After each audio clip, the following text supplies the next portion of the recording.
नमस्कार, बहुत स्वागत है आप सभी का। आप देख रहे हैं आपकी बात मध्य प्रदेश। आपके साथ मैं हूं अभिलाष मिश्रा। एमपी में निकाय चुनाव में राजनीति के अपराधीकरण पर जमकर सियासत हो रही है।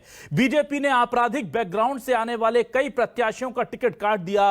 उधर बीजेपी ने कांग्रेस पर राजनीति के अपराधीकरण का आरोप लगाया, तो वहीं कांग्रेस ने भी पलटवार करते हुए कहा कि बीजेपी की कथनी और करनी में अंतर है। तो सियासत के इस अपराधीकरण के मामले में कौन सी पार्टी है पाक साफ और कौन है अपराधियों के साथ, इसी पर होगी आज आपकी बात।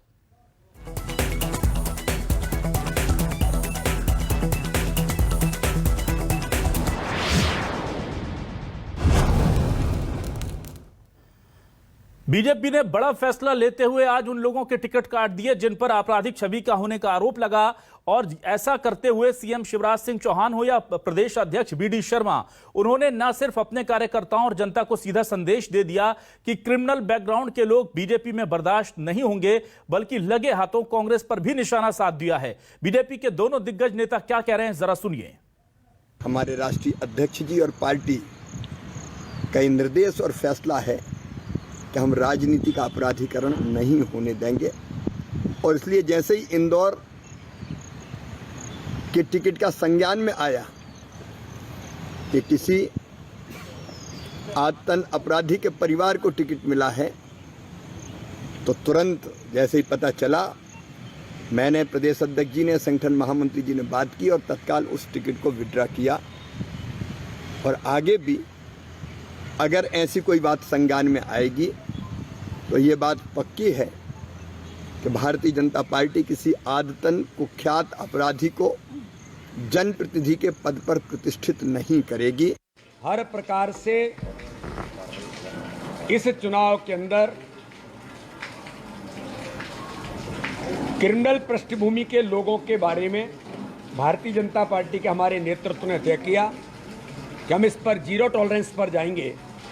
तो हमने इंदौर के प्रत्याशी का हमने नामांकन उन्होंने दाखिल किया था, लेकिन हमने भारतीय जनता पार्टी के नेतृत्व में तय करके उनसे टिकट हमने विड्रॉवल किया था। अब बात स्वरूप कोई बातें बची होंगी या इस प्रकार की कोई और चीज़ें अगर हमारे सामने आएंगी तो उन पर अपील समिति भी लगातार काम कर रही है।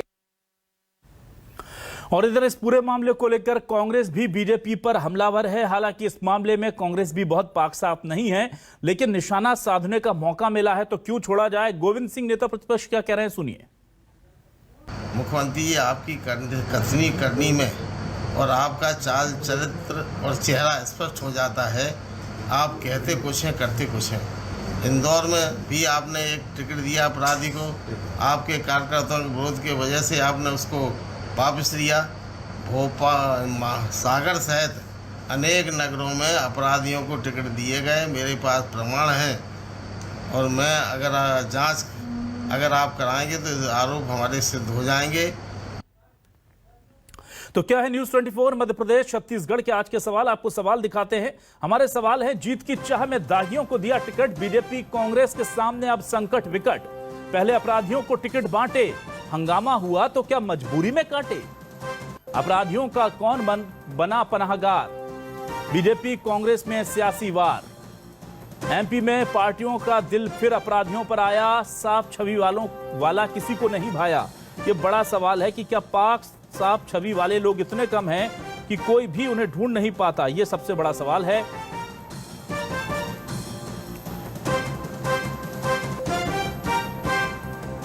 तो इन्हीं सवालों के साथ सीधे रुख करेंगे हम अपने खास मेहमानों का। ये सीधे रुख करते हैं हम बीजेपी के प्रदेश मंत्री प्रवक्ता रजनीश अग्रवाल जी, वरिष्ठ नेता हमारे साथ जुड़ चुके हैं। स्वागत करता हूं रजनीश जी आपका बहुत बहुत न्यूज़ 24 मध्य प्रदेश छत्तीसगढ़ पर। कांग्रेस से मृणाल पंत वरिष्ठ नेता हमारे साथ जुड़ चुके हैं। मृणाल जी आपका भी बहुत बहुत स्वागत है। सबसे पहले रजनीश जी आपके पास आता हूं। रजनीश जी, आज बड़ा फैसला लिया पार्टी ने और स्वीकारते हुए कि हाँ कुछ गड़बड़ी हुई है टिकट वितरण में, और उन्हें तुरंत वापस भी ले लिया गया और उनसे कहा गया कि आप अपना फॉर्म वापस ले लें। इतना ही नहीं, यहां तक कह दिया है कि अगर अपवाद स्वरूप कोई कुछ रह गया होगा तो हमारी अपील समिति काम कर रही है और हम उसको भी विड्रॉल करा लेंगे।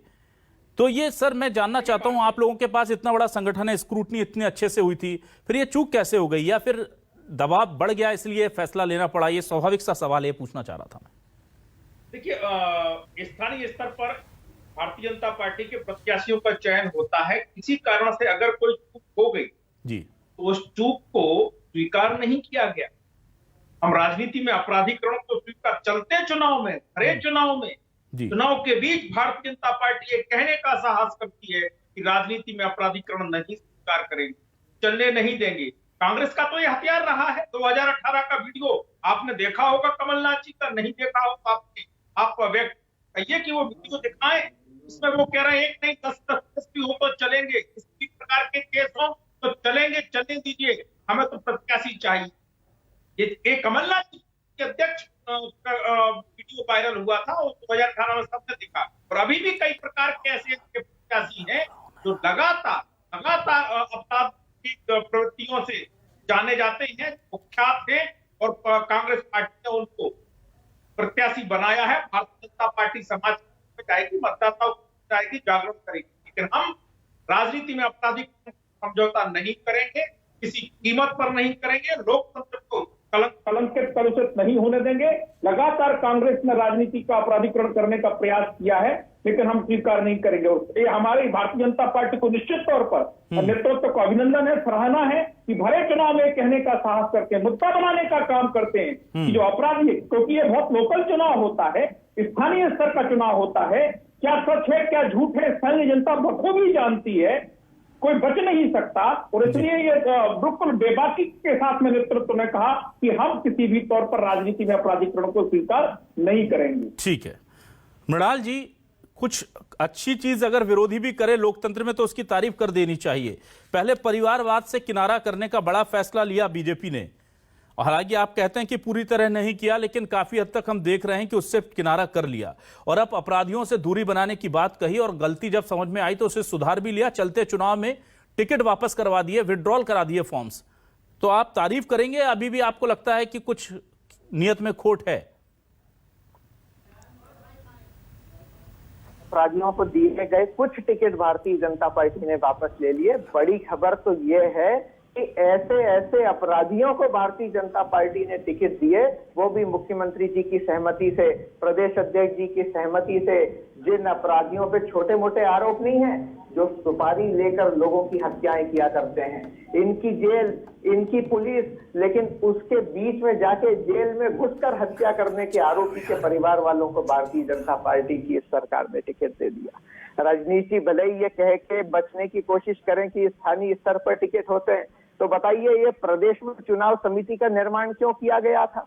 ये 3-3, 4-4 दिन तक, 38-38 घंटे तक इंदौर के लिए, भोपाल के लिए, सागर के लिए प्रदेश की चुनाव समिति ने इन नामों पे मंथन क्यों किया? क्यों शिवराज सिंह जी ने और प्रदेश अध्यक्ष जी ने युवराज उपताज जैसे लोगों के नामों को टिक किया, पिंकी भदौरिया जैसे नामों को टिक किया, जिन पर हत्या के, बलवाई के, पैसे उगाने के आरोप हैं? बल्कि हकीकत तो यह है अभिलाष जी कि हम पहले कहीं कभी बिहार की चर्चा करते थे, कभी उत्तर प्रदेश की चर्चा करते थे, लेकिन मध्य प्रदेश में भारतीय जनता पार्टी ने जो टिकट वितरण किया है उसने देश के तमाम राज्यों को पीछे छोड़ दिया। मध्य प्रदेश की आम जनता का सर शर्म से झुक गया कि ऐसे ऐसे अपराधियों को टिकट दिया है। और जो वापस लिए हैं, इसकी तारीफ करने की आवश्यकता इसलिए नहीं है कि वो तो आपके जैसे चैनल हैं, कुछ बहुत अच्छे अखबार हैं जिन्होंने भारतीय जनता पार्टी के और आम जनता के विरोध की आवाज को मध्य प्रदेश के कोने कोने में पहुंचाया, तो विवश होकर भारतीय जनता पार्टी के नेताओं को इस दबाव में 3-4 टिकट वापस लेने पड़े। लेकिन जहां की ये सूचना अभी तक नहीं आई है सामने, उनके टिकट वापस क्यों नहीं लिए? मैं तो आपके सामने पूछना चाहता हूँ रजनीश जी से कि भाई सागर में 10,000 रुपए का इनामी जो आज भी फरार है, शुक्रवारी वार्ड से बबलू कमानी, उनकी श्रीमती जी को आपने टिकट क्यों दे दिया? और ऐसे में कई नाम गिनाता हूँ सागर में के अलावा उज्जैन में देखिए गब्बर भाटी, जमीन के प्रकरणों में उनका कैसा इतिहास है वो उज्जैन के लोग जानते हैं। उनके टिकट पर भारतीय जनता पार्टी क्या कहेगी? ग्वालियर जाइए, केशव गुर्जर के बारे में आपकी क्या राय है? मैं आ रहा हूँ रजनीश जी, आपके पास आ रहा हूँ सर। के बारे में आपके क्या राय है? कोई एक नगर निगम इस बार के चुनाव में अभिलाष जी ऐसा नहीं है जहां इस तरह के गंभीर अपराधों के पारितोषिक को सर पे धारण करने वाले अपराधियों को भारतीय जनता पार्टी ने मृणाल जी क्या आप कंफर्म है? मृणाल जी क्या कांग्रेस कंफर्म है कि उसने एक भी दागी को टिकट नहीं दिया है?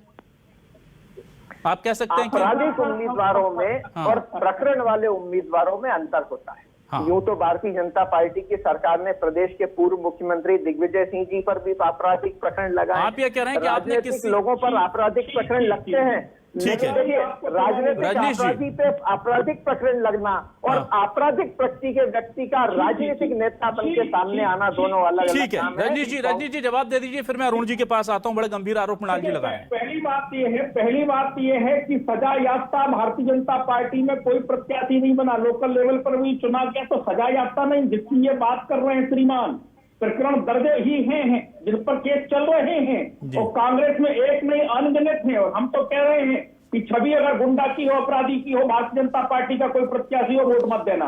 कांग्रेस में है कहने का साहस कि जिसके ऊपर प्रकरण दर्ज हो, जिसकी आपराधिक छवि हो, वोट मत देना, कांग्रेस के नेता कहें। और कांग्रेस में एक नहीं ढेरों है। हमारा नेतृत्व दम से कहता है कि हम राजनीति में आपराधिकरण नहीं चलने देंगे। कांग्रेस में अनगिनत है, अनगिनत। तो हम मुद्दा बनाएंगे, साहस से लोकतंत्र में चुनाव के बीच में जाएंगे और मुद्दा बनाएंगे, इनके पार्षद से लेकर मेयर तक। और रही बात चुनाव चयन करने की, जो प्रत्याशी चयन करने की, तो प्रदेश की चुनाव समिति केवल मेयर का चयन करती है, पार्षदों का संभाग की और जिले की चयन समिति नगर पालिका और नगर परिषद के पार्षदों का चयन करती है। हमारे यहाँ डिसेंट्रलाइज व्यवस्था है, विकेंद्रीकृत व्यवस्था है श्रीमान जी।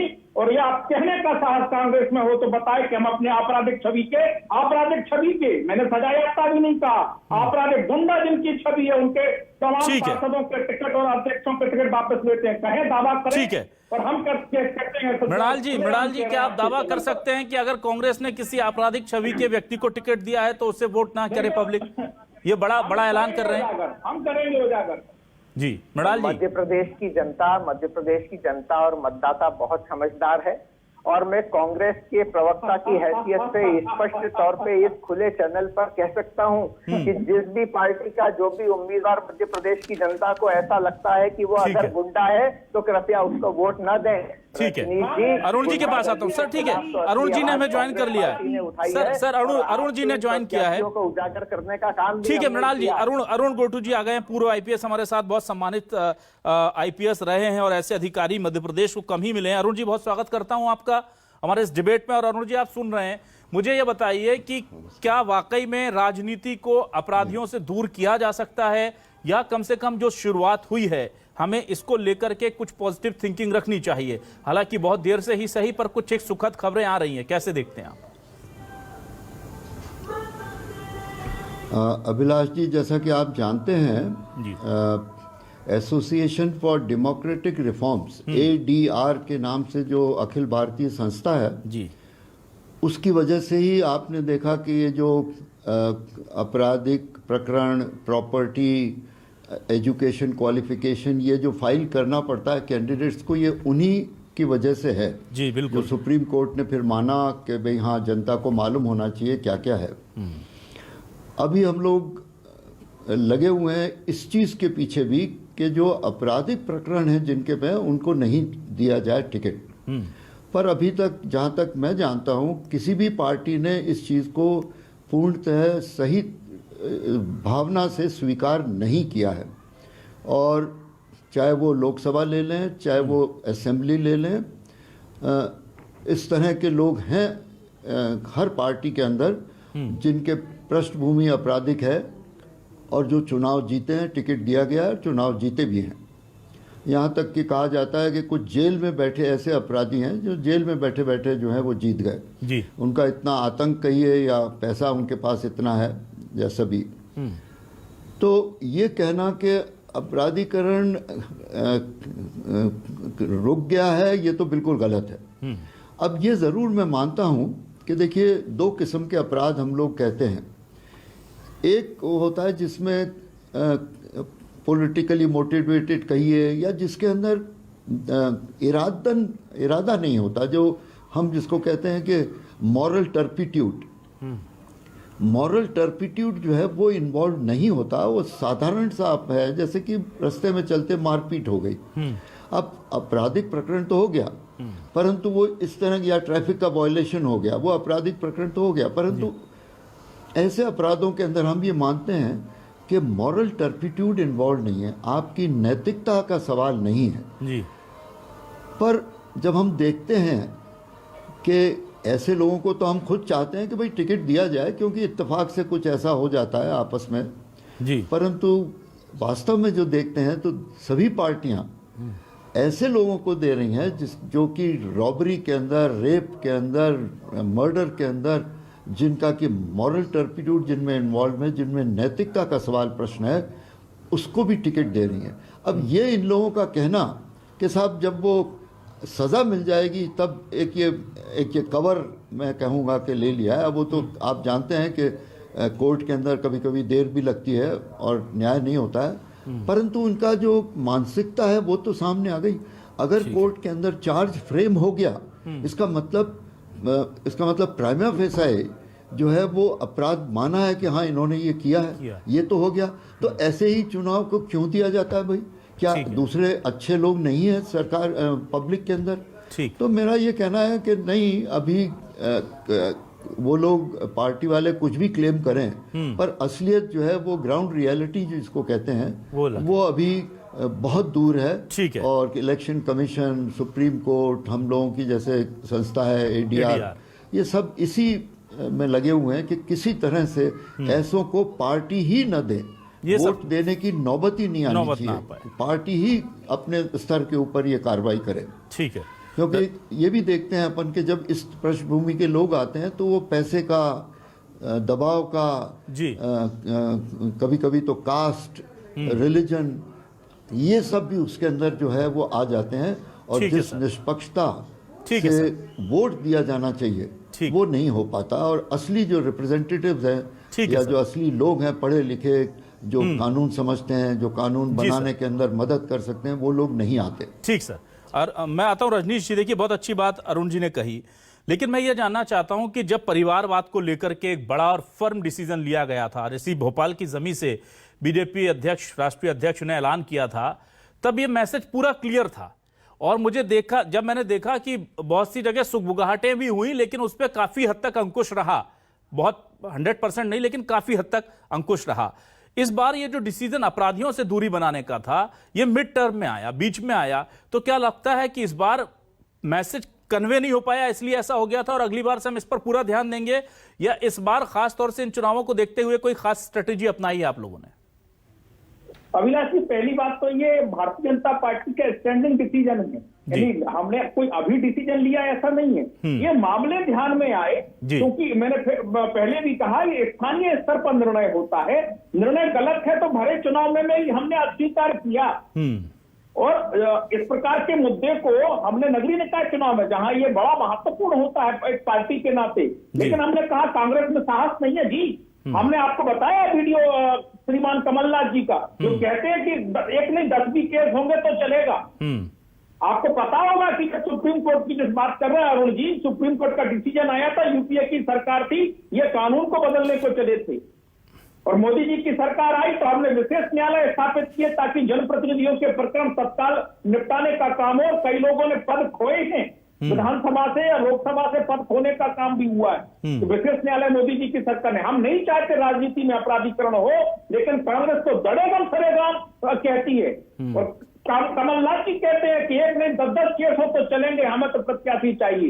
ये कांग्रेस की प्रवृत्ति, और आज भी कई पार्षद के प्रत्याशी, मेयर के प्रत्याशी पर एक नहीं दर्जनों केस हैं, और हम जनता के बीच में लेकर जाने वाले हैं। ठीक है मृणाल जी, ये कहीं बैकफायर तो नहीं कर जाएगा? जिस मुद्दे पर आप बीजेपी को घेर रहे हैं, कम से कम उन्होंने स्टैंड तो ले लिया है, और उन्होंने कुछ ही सही टिकट तो काट लिए, उन्होंने विड्रॉल करा लिए फॉर्म।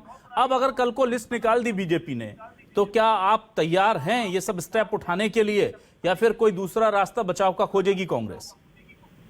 ये गोली भी पलट के अभिलाष जी भारतीय जनता पार्टी को ही लगेगी, क्योंकि उन्होंने केवल दिखावे के लिए टिकट काटे हैं। अगर युवराज उस्ताद जी जो कहलाते हैं उनकी पत्नी का टिकट काटा है तो टिकट उसी को दिया है जिनका नाम युवराज उस्ताद की जेब से निकला है। पिंकी भदौरिया का टिकट काटा है तो टिकट उसी को मिला है जिनका नाम पिंकी भदौरिया की जेब से निकला है। अपराधियों के टिकट काट के अपराधियों के द्वारा दिए गए नाम को वापस उम्मीदवार बना के खड़ा देना करना संगठित अपराध के खिलाफ लड़ाई नहीं होता।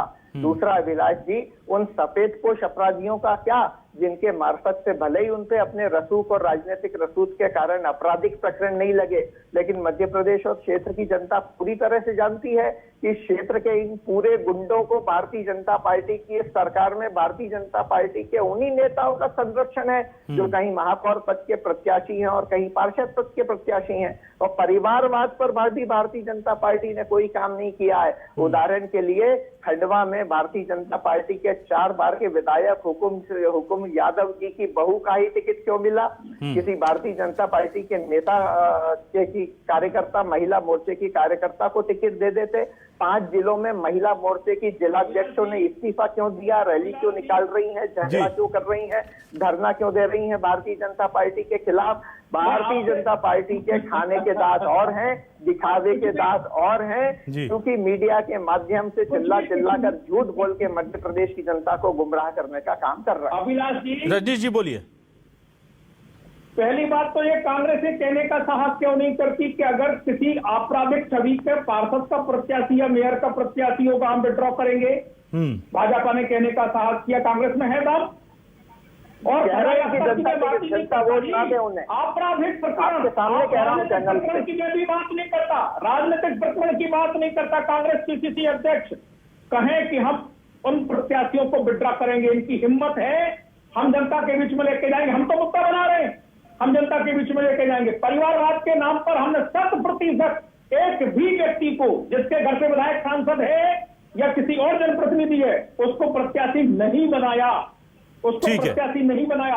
एक परिवार से एक ही प्रत्याशी है, चाहे वो खंडवा का हो या किसी दूसरी जगह का हो। ठीक है सर, हमने परिवारवाद के साथ में समझौता नहीं किया, कांग्रेस ने किया है। किया विधायक की पत्नी इस प्रकार के प्रत्याशी बनाए हैं और तमाम जनप्रतिनिधि एक ही घर से 3-3 टिकट देने का काम कांग्रेस ने किया है। ठीक है अरुण जी, मैं आपके पास आता हूं। अरुण जी देखिए, एडीआर जैसी संस्था, सुप्रीम कोर्ट, चुनाव आयोग लगातार कोशिश कर रहे हैं कि पारदर्शिता और निष्पक्षता इन चुनावों में बनी रहे, क्योंकि हमारे लोकतंत्र की नींव हैं। लेकिन अरुण जी मुझे ये बताइए कि हमने देखा था कि जनप्रतिनिधि जो हैं वो अपनी, चाहे अधिकारी हो चाहे जनप्रतिनिधि हो, वो अपनी संपत्ति का ब्यौरा देंगे। हम देखते हैं कि मध्य प्रदेश में अभी वो चीजें पूरी तरह से लागू नहीं हो पाई है, देश के कई हिस्सों में लागू नहीं हो पाई हैं। विधानसभा में, विधानसभा के पटल पर जो चीजें रखी जानी थी वो नहीं हो पा रही हैं। बीजेपी कांग्रेस दोनों के लिए मैं कह रहा हूं, किसी एक पार्टी के लिए नहीं कह रहा हूं। तो ये चीजें आपने जो कहा कि ये पार्टी अपने लेवल पर तय कर ले, तो क्या ये अब जरूरी नहीं हो गया? क्योंकि कानून जब बनते हैं तो उनमें तो बहुत सारे लूपहोल्स होते हैं और उनका फायदा उठाना भी बहुत अच्छे से आता है। क्या पार्टियों को और उससे भी ज्यादा जनता को, अभी वोटर को इतना ज्यादा सजग होना होगा कि अगर ऐसा कभी होता है तो वही वोट ना दे और पार्टी टिकट ना दे? क्या अब इन्हीं लोगों के हाथों में है पूरा दारोमदार? देखिए, आदर्श तो यही है कि पार्टियां जो हैं वो ऐसे लोगों को न दें। अब ये अपील कर देना कि हम तो टिकट दे देंगे और उसके बाद अगर जनता ये समझे कि इनके पास ये आपराधिक प्रवृत्ति के हैं तो उनको वोट न दे, ये मैं सोचता हूँ कि अधूरी बात हो जाएगी।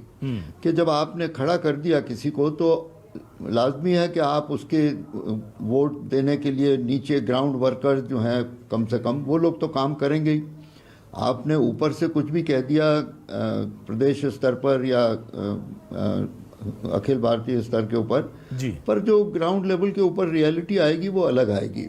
उसके अंदर बहुत से दूसरे फैक्टर्स आ जाते हैं। आदर्श तो यही है कि हम भी चाहेंगे कि भाई पॉलिटिकल पार्टीज न दें उनको और एक संदेश भेजें कि हमने अपने को एक नैतिकता स्वीकार की है और उस स्वीकार कर जनता के पक्ष में स्वीकार की है कि जनता को अच्छे लोग ही रिप्रेजेंट करें, चाहे वो नीचे से नीचे स्तर में हो चाहे वो लोकसभा में हो। तो अब ये सुप्रीम कोर्ट का प्रयास है, दूसरी सब एनजीओज हैं, दूसरे और भी एडीआर के अलावा वो भी यही प्रयास कर रहे हैं, क्योंकि अपन देख रहे हैं कि धीरे धीरे एक तरफ ये लड़ाई चल रही है पर धीरे धीरे देखा जा रहा है कि अपराधीकरण राजनीति का बढ़ता जा रहा है। और अगर देश के अंदर इस तरह की स्थिति निर्मित हो गई कि माफिया, चाहे वो रेत माफिया हो, चाहे कोल माफिया हो, चाहे लैंड माफिया हो, चाहे शराब माफिया हो, अगर इनके हाथ में, क्योंकि इन लोगों के पास बहुत पैसा होता है, जी जी इन लोगों के हाथ में अगर सत्ता चली गई तो फिर देश का क्या होगा? ठीक है, देश को कौन संभालेगा? ठीक। ये इतना बड़ा दायित्व है राजनीतिक पार्टियों के ऊपर कि इनके जो नेता हैं उन्हें समझना चाहिए। जी ये कोई क्रिटिसिज्म नहीं है किसी का। ठीक सर, जो भी पुरानी परंपरा रही है, जो भी पुराना जी सर। रवैया रहा है, अब उसको छोड़ना पड़ेगा। बिल्कुल सर। आज अंतर्राष्ट्रीय मैं कहूंगा कि फोर्सेस, ताकतें हैं जो देश को डिस्ट्रॉय करने पे लगी हैं, जो नहीं चाहती कि ये इतना बड़ा मार्केट हमारे को मिला हुआ है और हम अगर इसको, इस जनता को गरीब रखेंगे, इस जनता ये अपने आप कुछ नहीं बना सकेंगे, हम अपनी चीजें बेचेंगे, तो ये सारी चीजें सामने हैं हमारे। जी जी जी सर, तो ठीक फिर है, ऐसी स्थिति के अंदर राजनीतिक पार्टियों को आगे आना चाहिए मेरे ठीक। हिसाब से, ठीक है और इस नैतिकता को स्वीकार करना चाहिए। ठीक है। मृणाल जी के बाद अंतिम फाइनल कमेंट के लिए रजनीश जी आपके पास आऊंगा। मृणाल जी से 5 सेकंड 10 सेकंड का एक कमेंट ले लूं। मृणाल जी, क्या अगर गलती से ऐसी कोई संज्ञान में चीज आती है कि कांग्रेस ने टिकट दे दी अपराधी छवि के लोगों पर या जिनको पर मुकदमा दर्ज है, आप टिकट विड्रॉल करवाएंगे क्या सर? लास्ट सवाल है मेरा, बहुत कंक्लूसिव सवाल है सर। हमने तो इस तरह की घटनाएं की हैं। नेहरू जी चलते चुनावों में कांग्रेस के मंच पे खड़े होकर कांग्रेस के प्रत्याशियों के लिए बोलकर आए कि अगर पार्टी से गलत निर्णय हो गया है तो उन्हें वोट न दे, लेकिन जानते बूझते टिकट देकर उसके बाद न उगलते बने न निगलते बने जैसी परिस्थिति में भारतीय जनता पार्टी अभी है, उस तरह का काम नहीं किया। आप देंगे क्या सर? अगर ये कहूंगा कि उस राजनीतिक गुंडागर्दी का क्या, जहाँ पे सागर में ना मृणाल जी ठीक है बड़े नेता लोगों को फॉर्म भरने के लिए ठीक है, मृणाल जी बच रहे हैं, ठीक है, उस राजनीतिक गुंडागर्दी का भी हिसाब। ठीक है सर, समय खत्म हो रहा है। रजनीश जी फाइनल कमेंट। मृणाल जी देखिए सीधा जवाब नहीं दे रहे हैं, लेकिन रजनीश जी मैं ये जानना चाहता हूं कि अभी भी बहुत सारे कैंडिडेट बीजेपी के ऐसे हैं जिनके ऊपर उंगलियां उठ रही हैं, क्या ये स्क्रूटनी, क्या ये सफाई अभियान उन पर भी जारी रहेगा? ऐसा तो नहीं कि बस 2-4 कर दिए और अभी रुक गए। देखिए, भारतीय जनता पार्टी के प्रदेश अध्यक्ष आदरणीय विष्णुदत्त शर्मा जी ने जो कहा वो आपने भी दिखाया है। अपनी समिति की कार्रवाई लगातार जारी है, एक बात। दूसरी बात, भारतीय जनता पार्टी ने, भारतीय जनता पार्टी के नेतृत्व जो नगरीय निकाय चुनाव में जो स्टेप लिया, जो कदम उठाया है, तो समाज की सज्जन शक्ति, मतदाताओं की सज्जन शक्ति भी आगे आए, कदम से कदम मिलाए, राजनीति में अपराधीकरण को ध्वस्त करे, किसी भी कीमत पर स्वीकार ना करे। ठीक है, तो बहुत अच्छी हम देख रहे हैं कि उम्मीद हो जगी है यहां पर, लेकिन बीजेपी और कांग्रेस दोनों ये बात कह रहे हैं कि अपराधी मुक्त होना चाहिए हमारी सियासत का हर शख्स। अगर ऐसा हो पाता है तो बहुत अच्छी बात है। अरुण गोटू जी जैसे लोग, एडीआर जैसी संस्था, सुप्रीम कोर्ट, चुनाव आयोग लगातार इसे लेकर कोशिश कर रहे हैं। हर चुनाव से पहले हमें एक सजगता नजर आती है, उम्मीद की किरण जगती है, लेकिन दुर्भाग्य यह है कि लोकतंत्र के किसी भी चुनाव के बाद ऐसा लगता है कि सिर्फ वो एक छलावा था। लेकिन बीजेपी जैसी बड़ी पार्टी ने खुले मन से परिवारवाद और अपराधियों को लेकर के जिस तरह का स्टैंड लिया है, उस पर कितना कायम होती है वक्त बताएगा। जनता के ऊपर भी दारोमदार है कि चुनिए उन्हीं को जो निष्पक्ष हो, पाक साफ हो। बहुत बहुत शुक्रिया रजनीश अग्रवाल जी, मृणाल पंत जी, अरुण गोटू जी हमारे साथ जुड़ने के लिए। तमाम दर्शकों को भी बहुत बहुत शुक्रिया। नमस्कार।